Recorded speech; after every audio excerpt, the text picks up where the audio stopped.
పెళ్ళిళ్ళకి గాని, ఫంక్షన్‌లకి గాని మన ఇంట్లో నుంచి మనం ఒక్కళ్ళమే వెళ్ళాలి అంటే అబ్బో! గుండెల్లో గుబేలమంటదండి. అక్కడికి వెళ్ళిన తర్వాత ఏం చేయాలి? ఎవరితో మాట్లాడాలి? అన్నదో పెద్ద కన్‌ఫ్యూజన్ ఉంటది చూడండి.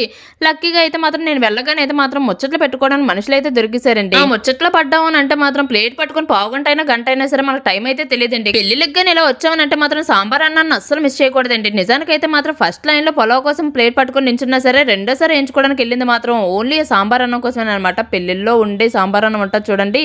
మామూలుగా అయితే ఉండదనమాట. సో, నా ముచ్చట్లన్నీ అవ్వడానికైతే మాత్రం అందరూ తినేసినా నేనైతే మాత్రం గంట నుంచి ఆ ప్లేట్ పట్టుకునే ఉన్నానండి. గంట నుంచి ఇలా నించొని కాళ్ళు పీకుతున్నాను కళ్ళు తిప్పి చూసేసరికి లక్కీగా అయితే మాత్రం ఈ కుర్చీ అయితే దొరికిందండి. కూర్చొని తిన్న టైంకి అయితే మాత్రం పెద్దవాళ్ళు వచ్చారనమాట. వాళ్ళ దగ్గర పద్ధతిగా ఉండాలని అంటే మనం కూర్చున్న సీట్ ఇచ్చేసాం అనుకోండి మంచి మార్కులు అయితే కొట్టేయచ్చనమాట. ఉత్తప్పుడు ఎన్ని ఫోటోలైనా తీసుకుంటాం కానండి ఇలా స్టేజ్ ఎక్కి ఫోటో అంటే మాత్రం ఎక్కడలేని సిగ్గంతా వచ్చేస్తదనమాట. ఫోటో ఎంత బేగా అవుతదన్న ఫీలింగ్‌లో అయితే ఉంటాం. ఏదో సాధించామన్న ఫీలింగ్ రావాలి అని అంటే మాత్రం ఫైనల్‌గా ఈ ఐస్ క్రీమ్ అయితే మన చేతికి రావాలండి. లైన్‌లో నించొని కష్టపడి తీసుకున్న వాళ్ళకి తెలుస్తదనమాట.